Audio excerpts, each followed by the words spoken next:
What's up, everyone? Welcome back to Lame 70 Video. Today, we're here doing a tier list with, of course, Christopher. So we have we're gonna be doing a meta tier list. So, do you want to just head right in? Yeah, for sure. Let's do it. Yeah. So we have Ubel here. Ubel playing Skill Drain is very good with Nightmare Pain, and I feel like it's good at playing against some of the stun variants that are in the meta right now. Like, No, I definitely agree. Ubel is going to be really powerful. like, do you think it would be? It's the Fiendsmith engine's coming out in Infinite Forbidden. That's going to give the deck a higher power ceiling. Yeah, and Ubel is definitely going to be like, which around here, where would you say it is? I'd say solid choice, honestly. right now. Right now, it's a solid choice, but I feel like after Infinite Forbidden, a lot of decks are going to be a lot of decks in the have some issues. Will be seen in the solid choice, and a lot of decks that are in the solid choice become top meta. So Ubel has a definite potential of being top meta, especially with the Phantom of Ubel coming out in the Battles of Legend. Yeah, and I guess it has Oh, never mind. I forget. But yeah, I think it is just a good option with the Nightmare Throne. Now just coming out, just making it even better. Oh, Nightmare, yeah. Nightmare Throne is a very good card. Yeah, it just gets infinitely better. But we have Voiceless Voice. So, it's not in the best spot anymore because it can't play. It's definitely not anymore. It's not. It used to be like top meta, but now I feel like it's just not as good anymore because it's like it doesn't play very much non-engine, which can be annoying. And it doesn't play as much as a deck like Snake Eyes. I feel like they still have the pure variant of Voiceless could definitely play a lot of. It plays 12, I think. 12. Like 12 non-engine slots. Okay. Yeah, I think right now it's in kind of the same position as Ubel. Like, it's still a good deck. It's just not, like, amazing anymore. Yeah, I think all they really have is the control cards they have in the back row. And then they if the pure variant, you just go into Dynamondo at the end phase. I mean, before you end your turn, sorry. Then draw phase, you just reset another spell trap zone, basically. But the thing is, it's consistent too. It's a consistent deck. It's really consistent. So yeah, I think it deserves some credit. It's a consistent deck that. It's a consistent control deck. It does so much. Yeah. Okay, and then we have Snake Eyes. Radiance of the Voice pops. Oh yeah, sorry. Snake Eyes, yeah. Snake Eyes is a very post YCS. Oh, I was just gonna mention after that. Oh, sorry. I was gonna mention I was gonna mention the Radiance of the Voice trap card. Just it's a really good card. It could shuffle any ritual or a ritual spell to special summon from the deck, which is really powerful. Special summon from the deck with any card. Yeah. Playing cards like 1-for-1 in Snake Eye, Voiceless Voice. I feel like the level 1 in general just has so many advantages. Yeah, but I think it goes without saying Snake Eyes is now tier 0 again. Oh, I mean, like with YCS and here's my personal opinion. My personal opinion on tier 0, I don't think a tier 0 really exists. Yeah. Unless it's the tier limit format. Unless it's 3 Shizu tier, it's 3 Kelbeck, 3 Ogito, 3 Havness, 3 Sharon, 3 Merly. That's a tier 0 format. You know what I mean? Yeah. Snake Eyes is really strong, but they have a lot of non-engine slots. Yeah. So there's a lot of times where they're just opening 3 hand traps. We play with Matt. You see it happening. He opened hand traps only against you. for the normal monster Yeah. in the normal monster matchup, right? So and that somewhat cost him the game. So Yeah. in this respective tier list for sure, tier 0. Because But like, it is like, by definition, because of YCS Indianapolis, it took up like, technically it took up over 65% of the top, so. Because it is the best deck. right. Like, it's not like. Yeah, but then Like, other decks it still is, have a yeah. chance at playing. Like, it's not like it's only Snake Eyes and the rest of the decks are like, you can't play unless you're playing Snake Eyes. It's not that situation at all. It's really just like Snake Eyes is the best deck, and it took up almost all the tops. It doesn't mean that other decks aren't good at all. Like, there is so many options that you can play in this format to still play, but Yep. Snake Eyes is still the best deck and just is played the most. So Yes, that is in that with that explanation. Yes, that is true. But like, there is still chances for Yeah, lots of it's other got a lot of good variants. tech. Yeah, which we'll talk about soon. Yeah. So next up we Yeah, have there's a lot of good technology that Yeah. that you we have Snake Eyes Kashtira. Sorry, which one? Okay. Snake Eyes Castillo. Yeah, I feel like it's kind of What around do the I feel same. about that? It's around the same, but it's not I like. would say it's like tiers. Sorry. Maybe like the top meta, right? Because of the Snake Eye engine. Yeah, I feel like it's. It just has the Castillo. Like 1 second, it could be weaker than the actual Snake Eyes build. Yeah. I feel like it is. Because if you're just playing like the original, like OG. I feel like Cashier does give it another boost and lets it brick less, but it's still like it can be. It just doesn't take as many tops statistically, like, you know. And in return for putting in the engine, you're taking out non-engine, right? Yeah. So in that sense, it's a little bit weaker than Snake Eyes because Snake Eyes have both lenience with the hand traps Yeah. and board breakers, whatever build you want to play, and the Snake Eye Cashier just have more like the Cashier burst control with like maybe I think they splash in rank 7 somewhere. Yeah. They may use the heat fill line, you know. Yeah. Draco Sack, make 2 tokens. Yeah.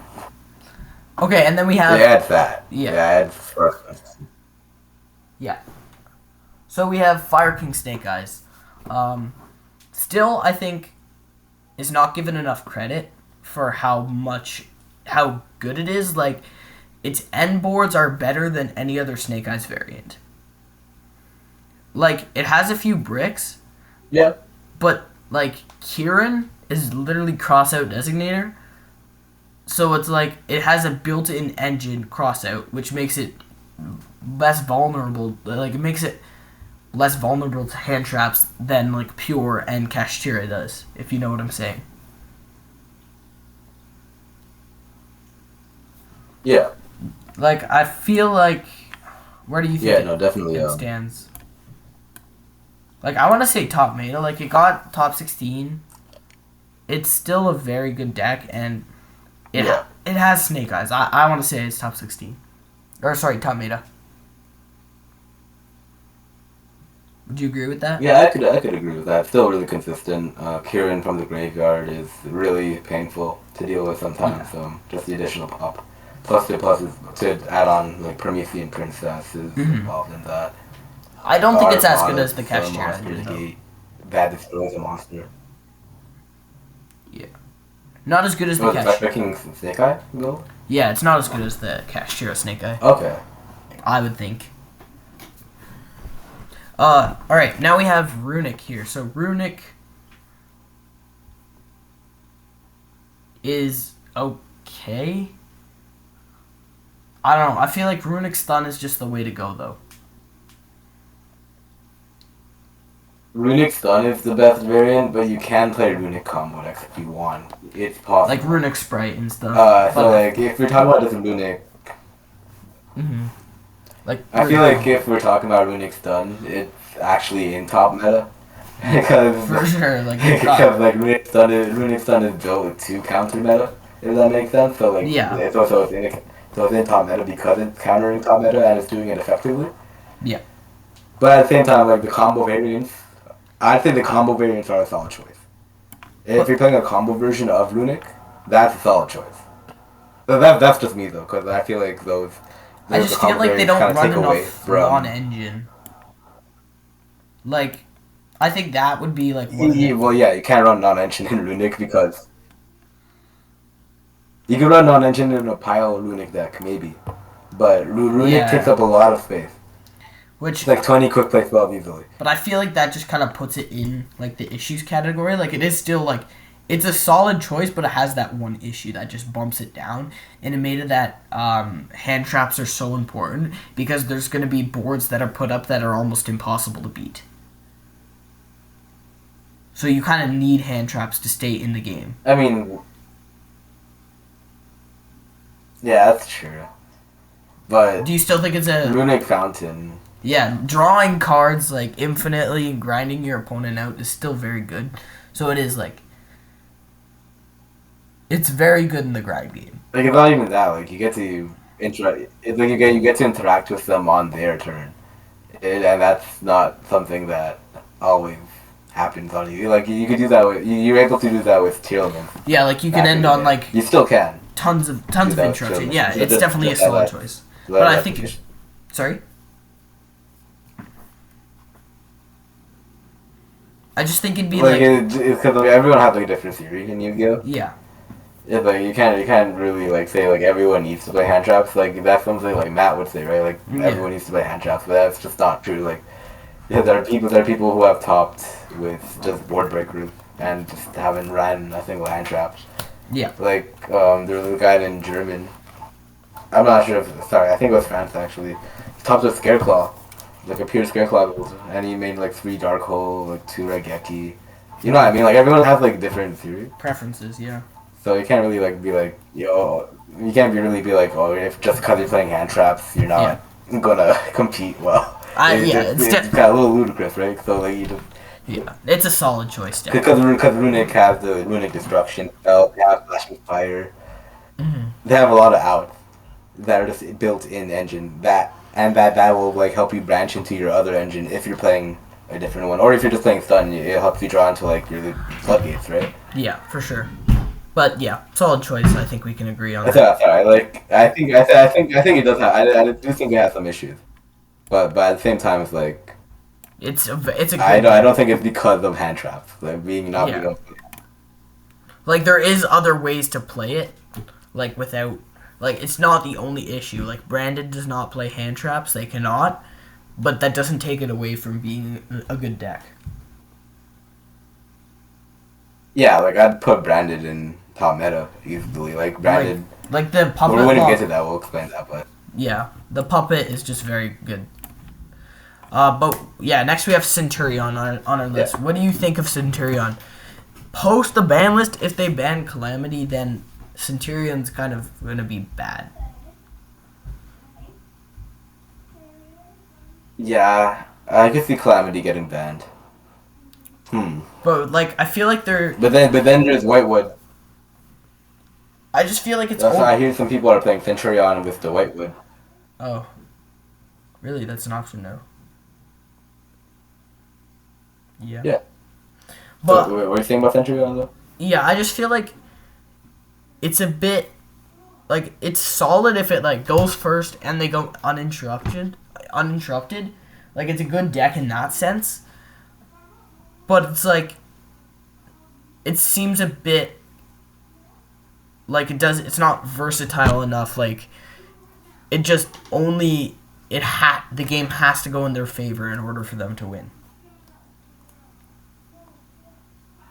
Yeah. If you cyclone the field spell, for example, if you're able to remove the field spell. Yeah, like Ghost Ogre. They just can't really do much besides it. So like it has some win conditions, but I think it has some issues. So I think we would put it there. Yeah. Yeah, no, I agree. Flew under ease. Flew Wander Eve, my favorite deck. I feel like it loses value this format because Shifter is not as good. Almost every deck can play through Shifter now. Yeah, most decks. Like Tempai can Even Snake Eyes and Voiceless. It's like that's I think it kind of falls into this category again. Like if the game state is right, it can win, but it's still like not as good because of that problem. And I feel like it just loses to hand traps too easily in a format where hand traps are so good. Yeah, way too easily. So the guys in Imperm, Veiler, Ash, like everything that's being. Yeah, where do you think it would fall into? Like the issues or? I would actually put it at not the best right now. Yeah, it just it's not even that good.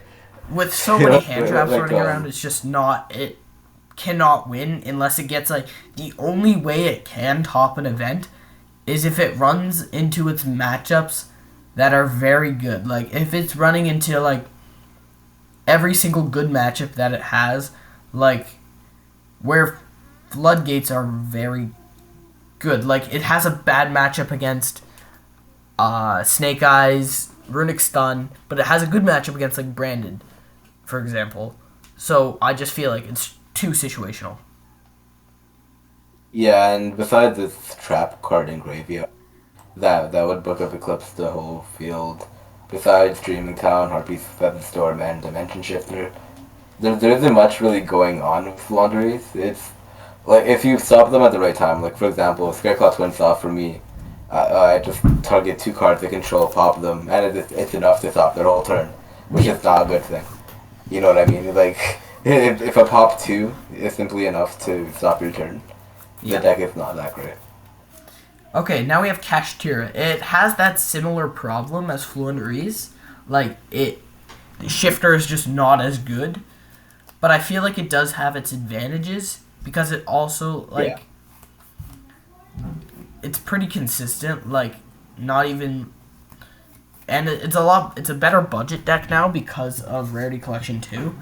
But I think it just doesn't do enough on its own anymore because its end board is like, man, this is like nothing. Like, what is this? It's like, sure, you get a monster banish and you get to banish a card from the extra deck, and sometimes that's all it has. Like, in some situations, that's all its end board is, and in this format, that's just not good enough anymore. Yeah, I agree. Yeah, I think it would fall here. Would you agree with that? Yeah. I just realized we don't have Tillman's here. Oh yes, that is something I should have in here. We'll just say a category at the end for that. You bet. We'll do that. So Chimera is its lock. Like a hand rip is fine. Like hand rip is amazing, but the thing is I feel like Snake Eyes can do that just as well, but better. And it does that, and like, you could argue. I guess you could argue Chimera give you a targeting negate and a monster negate because of Illusion, Sword Knight, and the Coil. But its end board is very. Yeah, I don't know. It's just not enough. I feel like it can do stuff. Like, it is still a good deck if the game goes right for them. If they can set up their lock and they can end on a hand rip and a monster negate, it's in that sense it's a very good deck. And also ending on Guardian Chimera. But the problem with it is that I think like if you Ash Mirror Sword Knight, it's not very good for them. At all, if you know what I'm saying. Yeah. I think it would go... Yeah, I think you nailed it. Here, would you agree, or do you think maybe solid choice? It has to be, yeah, I think it has to be Truth. I don't think it's a solid choice right now. All right, next we have Branded. I think, not to be biased because it's my deck, but Puppet is very good right now, and it plays through hand traps very consistently with Branded and High Spirits. Yeah, I think it's a good deck. I think it's easily top meta. Like, would you say it's? Yeah, I think it was there. Yeah. Yeah.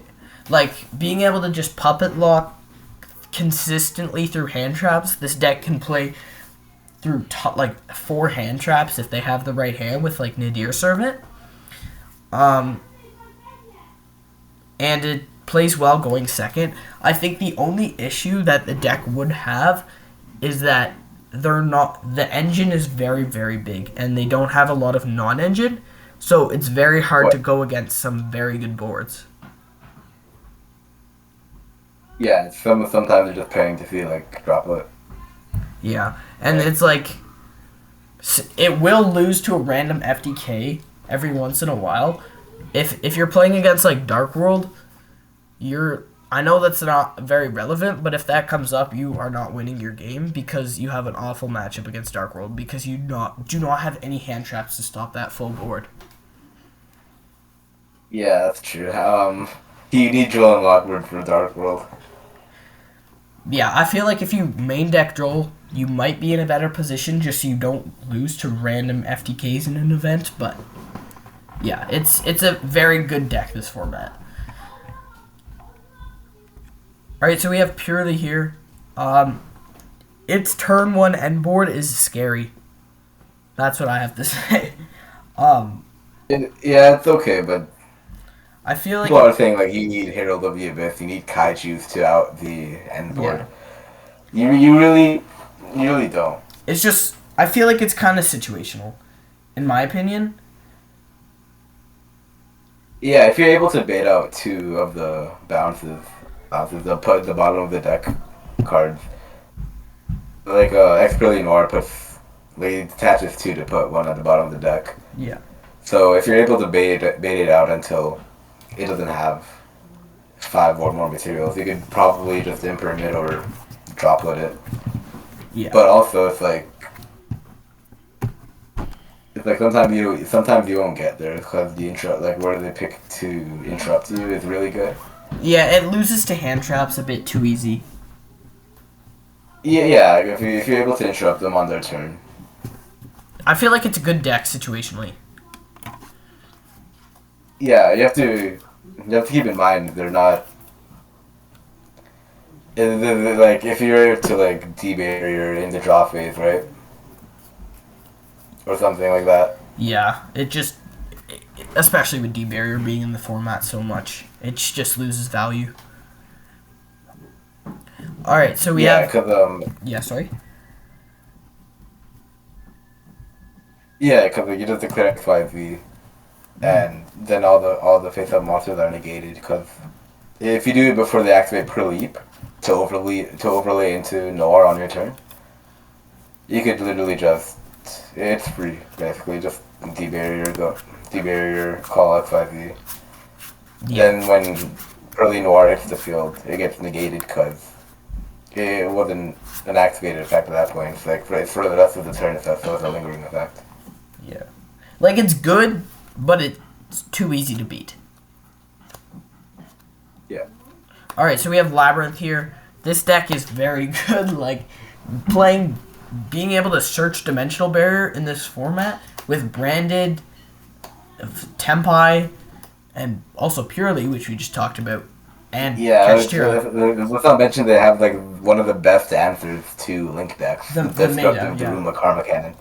Yeah, of course. Literally just out every. It's like I kind of like to think of it as like the anti-meta strategy. It plays every single card to beat the meta. It plays Dimensional Barrier and it plays Daruma Cannon, which beat all the extra deck decks and the Link decks. So maybe don't even get me started on the Paleo variant. Paleozoic. They can send any trap card to the graveyard, right? Basically. So they send Transaction Rollback, and they play a card called Elemental Burst. Elemental burst is like if you tribute one wind, fire, water, and dark monster, and then you destroy all cards on your opponent's side of the field. But you know how transaction rollback just kind of bypasses cost. So they just transaction rollback from the grave, banish it, target, elemental burst, then pop your whole field for free. Yeah. There's too many variants of labyrinths right now that are just like too dangerous. Yeah, for sure. And they can like trap trick just improves consistency if they choose to play that. Yeah. All right, so Rescue Ace here. I feel like players just play this deck wrong. Like, I know,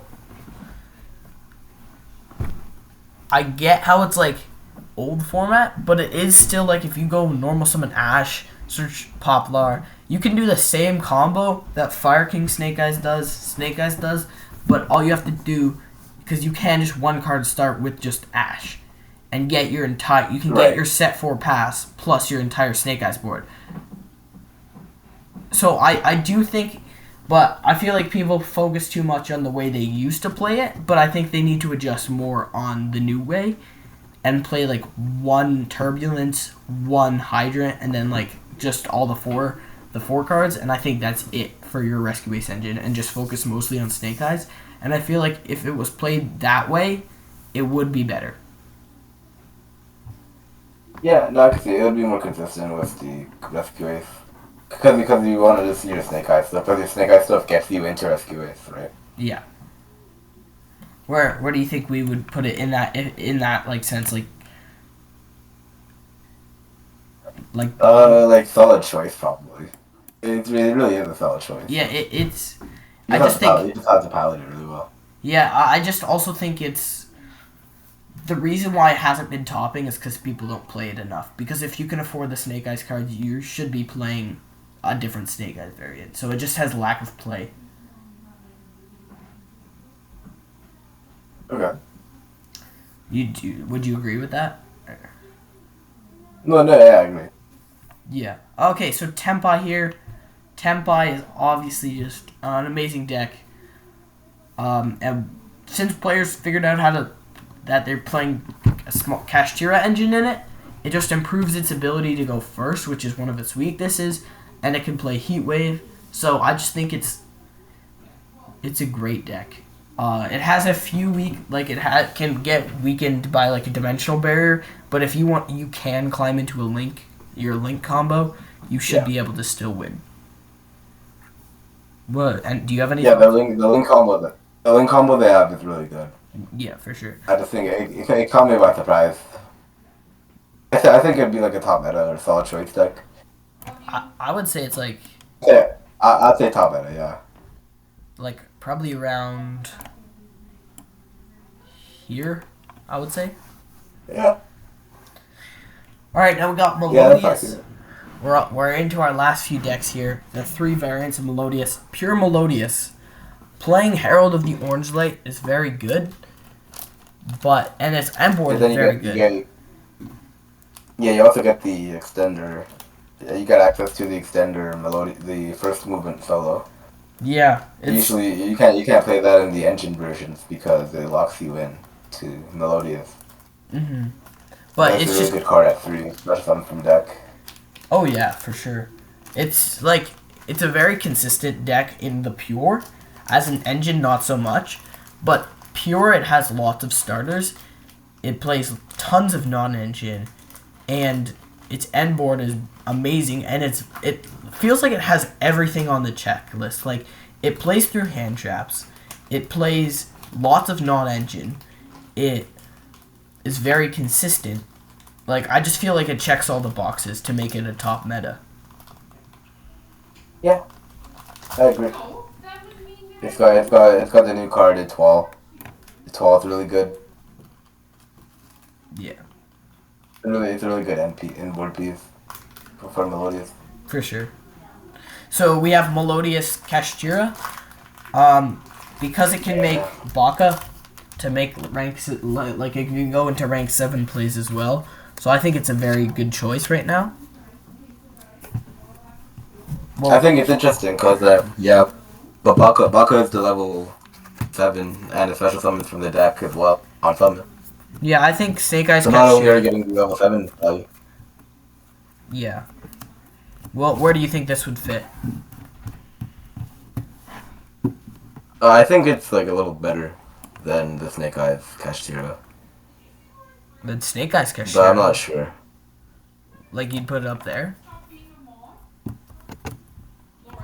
Oh wait, no, sorry. No, like I mean like pure. Oh, It's like better pure, than pure. Yeah, but pure Cashier for sure.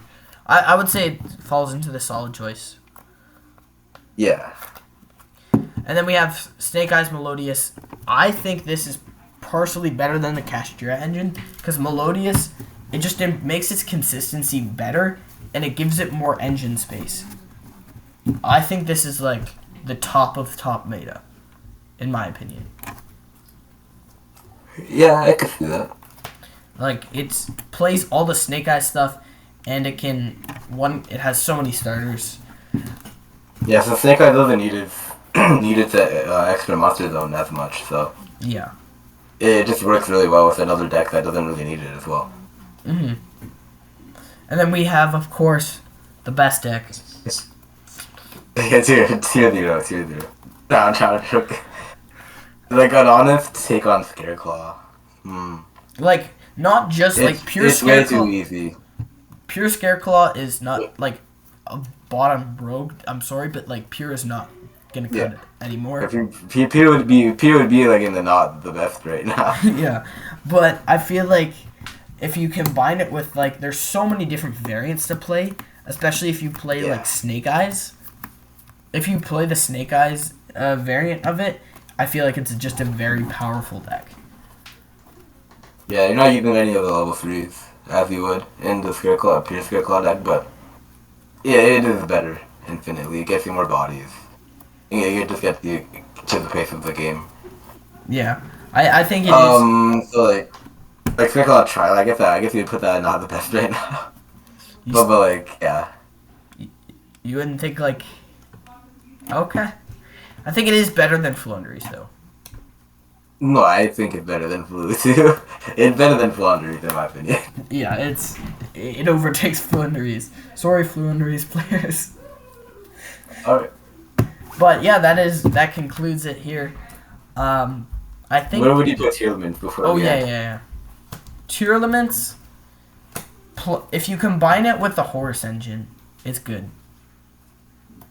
That's true. And you can like get into. I think it's a solid choice. I would agree. Or like, I feel like it does have a few issues, because, well, it gets better because shifters played less. Yeah, and they can't play. I guess it does have issues. They can't play hand traps.